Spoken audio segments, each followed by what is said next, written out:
So this is one of the things that was really confusing for me as I was going through the reading, and I found that gene redundancy is actually quite different from complementation. So gene redundancy is where, I'm just going to write it down here, where one gene can compensate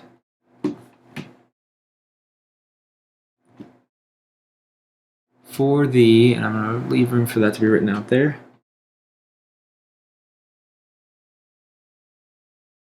So this is where one gene can compensate for the knockout. That's a C. For the knockout of another. So, blue. Let's kind of dive in a little bit more depth on this. So one gene can compensate for the knockout of another. There's the reason behind this. So say that you knock out one gene and you render that loss of function allele, and you can still observe the same phenotypic effect. This is because of something called a phenomenon called gene duplication. I would hate to say that this is a molecular level thing, whereas this is a phenotypic level thing.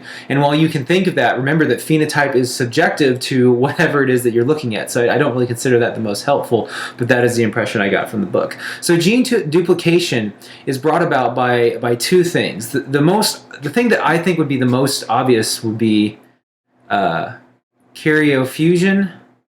Fusion of nuclei. This is an example by endosymbiotic theory. Our two nuclei are fused together. That's what gives us the nucleus that we have now. That's why we have a membrane around our nuclei. But the other one is that genes just naturally, I'm just going to say by cell mechanisms, by molecular mechanisms, they naturally make copies of it. Think about Lego pieces. When I was little, I would always get a Lego set, and if there was a really important piece, well, I would even come with 2 copies of it. That's a lot of what engineering is just backup systems and things like that. One last term that I wanted to define here, and I'll go ahead and define it in white, is something called a paralog. Now, paralog, or paralogs, I should probably make sure that that's plural, these are the genes of gene redundancy. Paralogs are I guess the duplicated genes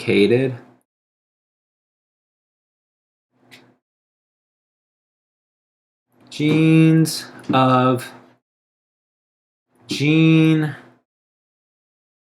redundancy. So these paralogs, they are not identical, but they are similar.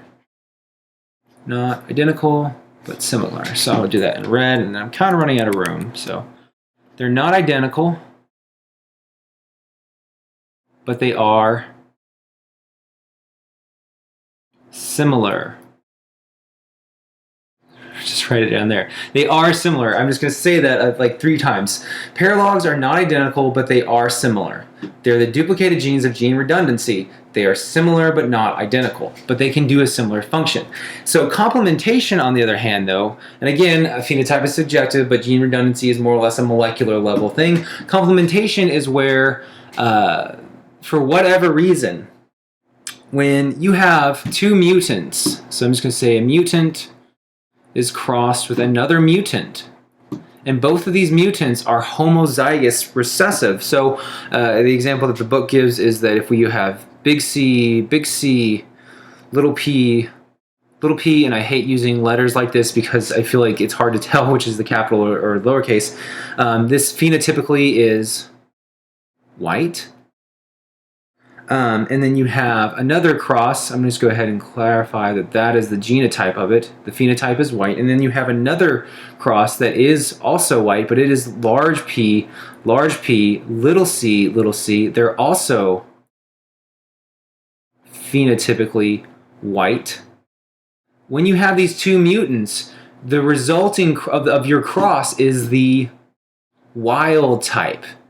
The reason because of this is that the heterozygote is usually because of it, like an epistasis would be an example, or a polygenic trait, I guess is another example. The wild type is going to be, well, it's going to be heterozygous for both traits.